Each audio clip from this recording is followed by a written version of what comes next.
আজকে আমার বাসি ভাতের লাচ্চা পরোটাটা দেখুন কত সুন্দর হয়েছে। দেখুন শুধু, এটা আমার দুপুরের বেঁচে যাওয়া ভাত।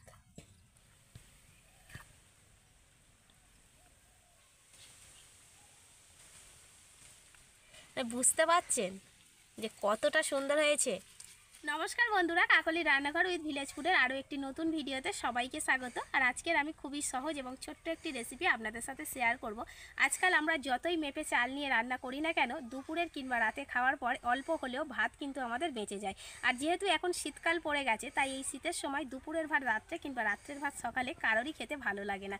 তাই এই এক্সট্রা ভাতটাকে ফেলে না দিয়ে আমরা যদি সকালের জন্য কিংবা রাতের জন্য লাচ্চা পরোটা বানিয়ে নিই তাহলে তো খুবই ভালো হয়। আর এই লাচ্চা পরোটা বানানোটা খুবই সহজ, খুব কম সময়ের মধ্যে আপনারা বানিয়ে নিতে পারবেন আর খেতেও খুবই ভালো হয়। আর এরকম একটা সুন্দর রেসিপি দেখার জন্য আপনাদের কিন্তু আজকের ভিডিওটা প্রথম থেকে শেষ পর্যন্ত দেখতে হবে। তাহলে চলুন আজকের রেসিপিটা আপনারা দেখতে থাকুন। আর যে সকল বন্ধুরা এখনও পর্যন্ত নতুন, তারা যদি ইউটিউব থেকে দেখেন তাহলে চ্যানেলটিকে সাবস্ক্রাইব এবং ফেসবুক পেজ থেকে দেখলে পেজটাকে ফলো করে আমার পাশে থাকবেন। তাহলে এখন রান্নাঘরে চলে যাওয়া যাক আর আজকের রেসিপিটা শুরু করে ফেলা যাক।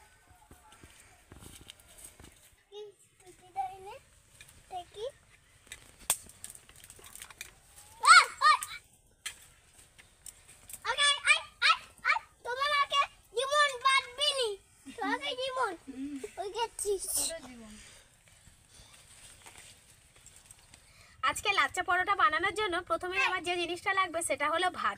তো আপনারা যে কোনো ভাত নিয়ে নিতে পারেন, সে টাটকা হোক কিংবা বাসি। তবে বাসি ভাতটা ফেলে না দিয়ে যদি আমরা লাচ্চা পরোটা বানিয়ে নিই তাহলে নিজেদেরই ভালো হবে। তো ভাতটা এবার আমি নিয়ে নেব আর এই বাটিটার মাপ করে নেব। তো আপনারাও বাড়িতে থাকা যে কোনো বাটির মাপ করে নিয়ে নেবেন। এটা আমার দুপুরের বেঁচে যাওয়া ভাত। তো আমি দু বাটি ভাত নেবো এই বাটির মাপ করে। এক বাটি নিয়ে নিয়েছি আর এক বাটি নিয়ে নেব।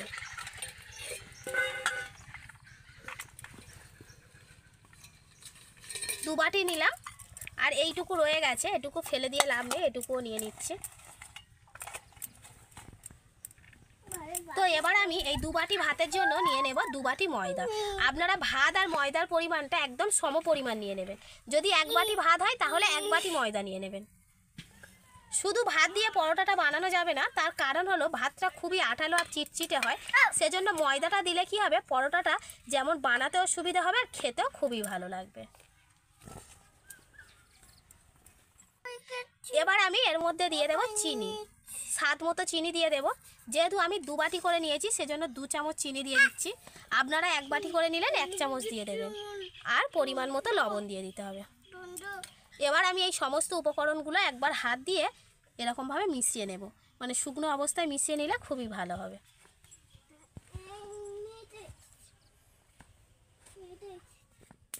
আমি যে চিনিটা দিলাম, এই চিনিটা দেওয়ার ফলে পরোটার স্বাদ এবং রং দুটোই কিন্তু খুব সুন্দর আসবে। তাই অবশ্যই করে অল্প একটু চিনি দেওয়ার চেষ্টা করবেন। এবার একটা মিক্সির জার নিয়ে নিয়েছি, মিক্সির জারের মধ্যে এগুলোকে ভরে নেব। দুবার ঘোরাতে হবে। তবে আপনারা ঘোরানোর সময় কিন্তু একটুও জল দেবেন না। ভাতের মধ্যে যেহেতু একটু জল জল ভাব থাকে, মানে আঠালো হয়ে যায়, চিটচিটে ভাবটা আসলে কিন্তু জল একদমই লাগবে না, খুব সুন্দরভাবে মিক্সিটা হয়ে যাবে। পুরোটাই আমি মিক্সিতে পেস্ট করে নিয়েছি। একটু আঠালো আঠালো হয়েছে, এটা হবেই। আর যদি আপনাদের একান্ত মিক্সি করতে খুব অসুবিধা হয় সেক্ষেত্রে আপনারা অল্প একটু জল দিতে পারেন। মানে মিক্সিতে ঘোরাতে যেটুকু মানে লাগে আর কি, সেই রকম খুব অল্প একটু জল দেবেন। বেশি কিন্তু জল দিতে যাবেন না, কারণ আরও বেশি নরম হয়ে যাবে। আর এই ডোটা এমনি সাধারণত রুটি লুচি বানানো, পরোটা বানানোর সময় আমরা যে ডো মাখাই তার থেকে একটু নরম হবে। ভাত থাকার জন্য একটু এরকম চিটচিট করবে, আঠালো হবে। এবার কি করতে হবে, হাতের মধ্যে একটু করে সাদা তেল নিতে হবে আর এইভাবে ডোটা ভালো করে মেশাতে থাকতে হবে। মেশাতে মেশাতে খুব সুন্দর একটা ডো তৈরি হয়ে যাবে আর হাতের মধ্যে লেগেও যাবে না। আর যত ভালো করে মেশানো হবে লাচ্চা পরোটাটা ততটাই সফট হবে, এমনকি ফুলবে। এবার আমি ডোটাকে এরকম একটা বড় জায়গার মধ্যে আরেকটু মেখে নেব। তার জন্য এখানে একটু তেল মিশিয়ে নেব। যেহেতু ডোটা একটু নরম হয় সেজন্য একটু তেল দিয়ে দিয়েই ডোটা মানে মেশাতে হবে আর কি। আমার হাতের ডোটা কিন্তু লেগে যাচ্ছে না, দেখুন। তো এরকম অবস্থায় আরেকটু ভালো করে এইভাবে মেখে নিতে হবে। খুব সুন্দর করে আমি ডোটা মাখিয়ে নিয়েছি। এবার আমি এখান থেকে লেচি কেটে নেব।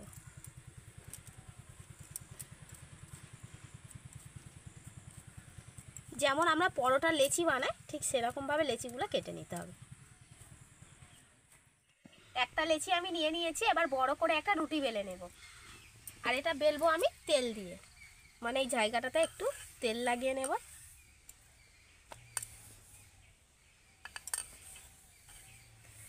যেহেতু লেচিটা একটু নরম হয় সেজন্য একটু তেল দিয়েই বেলে নিতে হবে।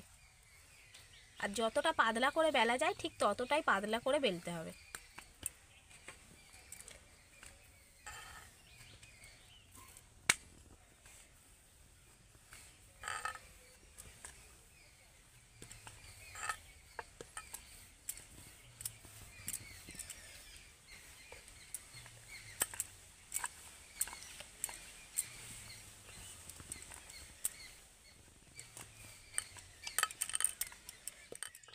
বড় করে একটা রুটি আমি বেলে নিয়েছি আর খুবই পাতলা করে বেলেছি, দেখুন। ঠিক যতটা পাতলা করা যায় ঠিক ততটাই করতে হবে। এবার ছুরি নিয়েছি, একদম সরু সরু করে কেটে নেব।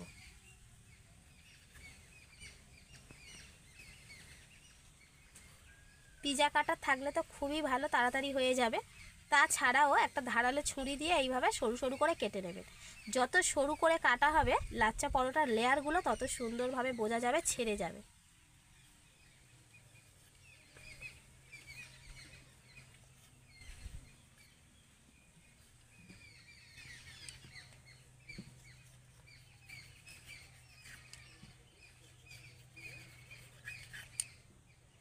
পুরো মানে এই রুটিটার গাটা এইভাবে কেটে নিতে হবে। পুরোটা আমি ছুরি দিয়ে এরকম সরু সরু করে কেটে নিয়েছি। এবার আমি ওপর থেকে একটু সাদা তেল দিয়ে দেব।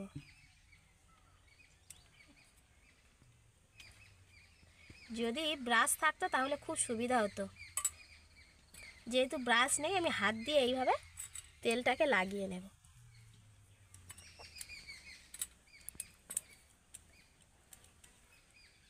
পুরো রুটিটার গায়ে এইভাবে লাগিয়ে নিতে হবে।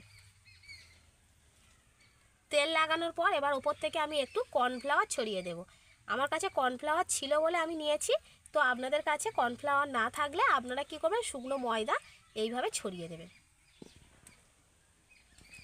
তাহলে না পরোটাটা ভাজার সময় লেয়ারগুলো খুব সুন্দরভাবে ছেড়ে যাবে আর কি।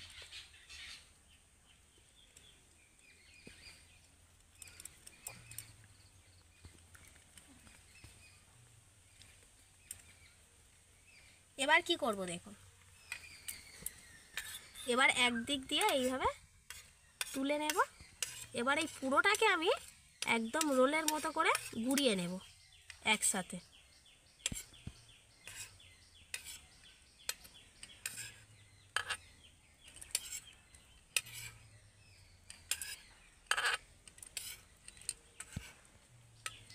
একদম গুঁড়িয়ে এক জায়গায় করে নেব।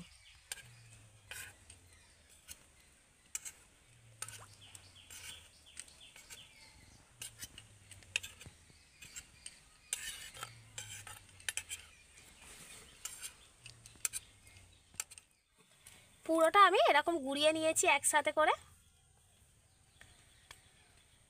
এবার এই দুটো দিকে মানে দুদিকের এই মুখটাতে জয়েন্টের মুখেও একটু করে কর্নফ্লাওয়ারের গুঁড়ো দিয়ে দেবো। দিয়ে এইভাবে ভালো করে জুড়ে নেব।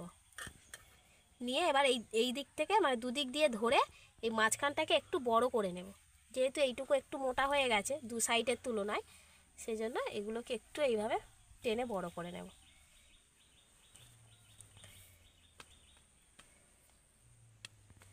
এবারে কি করব, এটাকে এইভাবে ধরে এরকমভাবে এখানে জুড়ে দিয়ে আর এইভাবে ঘুরিয়ে আর একটা লেচি করে নেব। আর এই মুখটাকে এনে এইখানে এইভাবে জুড়ে দেব। লাচ্চা পরোটার জন্য একটা লেচি আমার হয়ে গেল।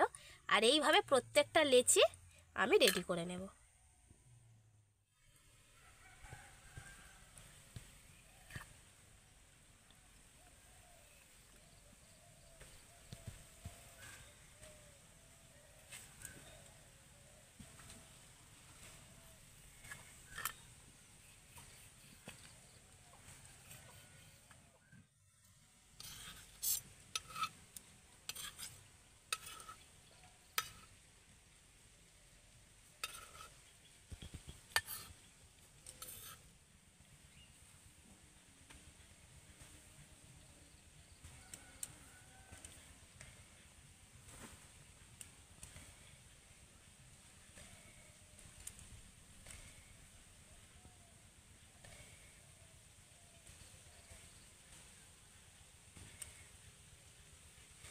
আরও আর একটা হয়ে গেল। আর কত সহজে কিন্তু লেচিগুলো তৈরি হয়ে যাচ্ছে। আর এইভাবেই সবগুলো করে নিতে হবে। সবগুলো লেচি আমি রেডি করে নিয়েছি। এবার আবারও একটু কাজ আছে লেচিগুলো নিয়ে। এবার এখান থেকে একটা লেচি এইভাবে নিয়ে নিতে হবে। আর বেলার কোনো ঝামেলা নেই। এবার হাত দিয়ে একটু করে লেচিগুলোকে বড় করে নিতে হবে, এইভাবে চাপ দিয়ে, মানে আলতো হাতে এইরকমভাবে একটু চাপ দিয়ে দিয়ে বড় করে নিতে হবে। ঠিক পরোটার যেমন সাইজ হয় ঠিক সেইভাবে শেপটা দিয়ে দিতে হবে। এইভাবে মাঝখান থেকেও চাপ দিতে হবে, ধারগুলো যাতে চারিদিক সমান হয়। আর বেলন দিয়ে বেলার কোনো দরকার নেই। একটা লাচ্ছা পরোটা আমার হয়ে গেল। এই দেখুন কত সুন্দর লাগছে, দেখুন একদম গোল হয়ে গেছে। গোল করে বেলে নিয়েছি হাত দিয়ে। এবার রেখে দেবো এটাকে। আর এইভাবে সবগুলো পরোটা আমি তৈরি করে নেব।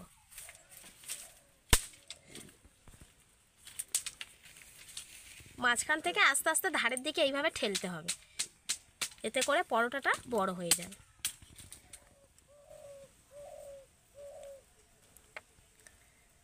বেলার সময় কত সুন্দর লেচি মানে লেয়ারগুলো ছেড়ে যাচ্ছে দেখুন।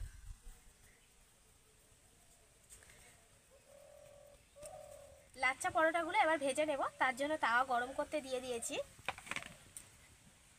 তাওয়া গরম হয়ে গেছে। এবার পরোটাগুলোকে প্রথমে আগে সেঁকে নিতে হবে। প্রথমে আমি পরোটাটা দুটো পিঠ ভালো করে আগে সেঁকে নেব।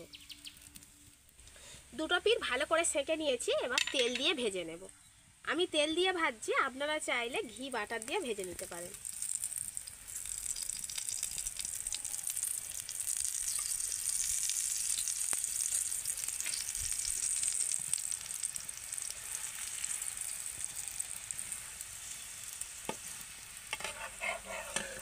দুটো দিকই তেল দিয়ে ভালো করে সেঁকে নিতে হবে।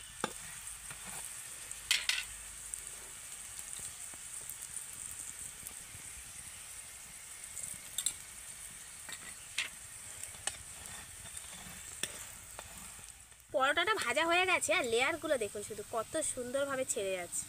প্রত্যেকটা আলাদা আলাদা লেয়ার বোঝা যাচ্ছে। খুব ভালো করে ভেজে নিয়েছি। এবার পরোটাটাকে তুলে নেব। একইভাবে আরও একটা পরোটা আমি ভেজে নেব। বাসি ভাতের লাচ্ছা পরোটা আমার আরও একটা ভাজা হয়ে গেছে। এবার তুলে নেব। এইভাবে পরোটা ভাজলে কি হবে, কম তেলে পরোটাটা ভালোভাবে ভাজা যাবে। আর যত এরকম তেল দিয়ে ভাজবেন দেখবেন লেয়ারগুলো তত সুন্দরভাবে ছেড়ে ছেড়ে যাবে। দেখুন শুধু শুধু বাইরে না, ভিতর থেকেও ভালো করে এরকমভাবে চেপে চেপে ভেজে নিতে হবে। সবগুলো পরোটা আমি ভেজে নিয়েছি। আর কত সুন্দর সুন্দর লাগছে দেখুন পরোটাগুলো। মানে এত সহজে যে এত সুন্দর একটা পরোটা বানিয়ে নেওয়া যায় ঝটপট, সেটা যদি আপনারা না বাড়িতে বানান তাহলে বিশ্বাসই করতে পারবেন না।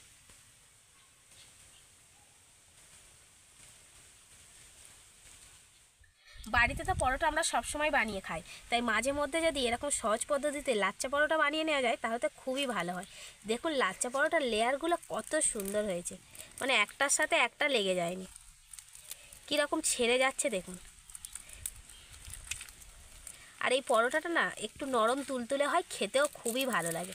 এই দেখুন পুরোটা যদি ছাড়াই কীরকম হয়েছে দেখুন, বুঝতে পারছেন যে কতটা সুন্দর হয়েছে।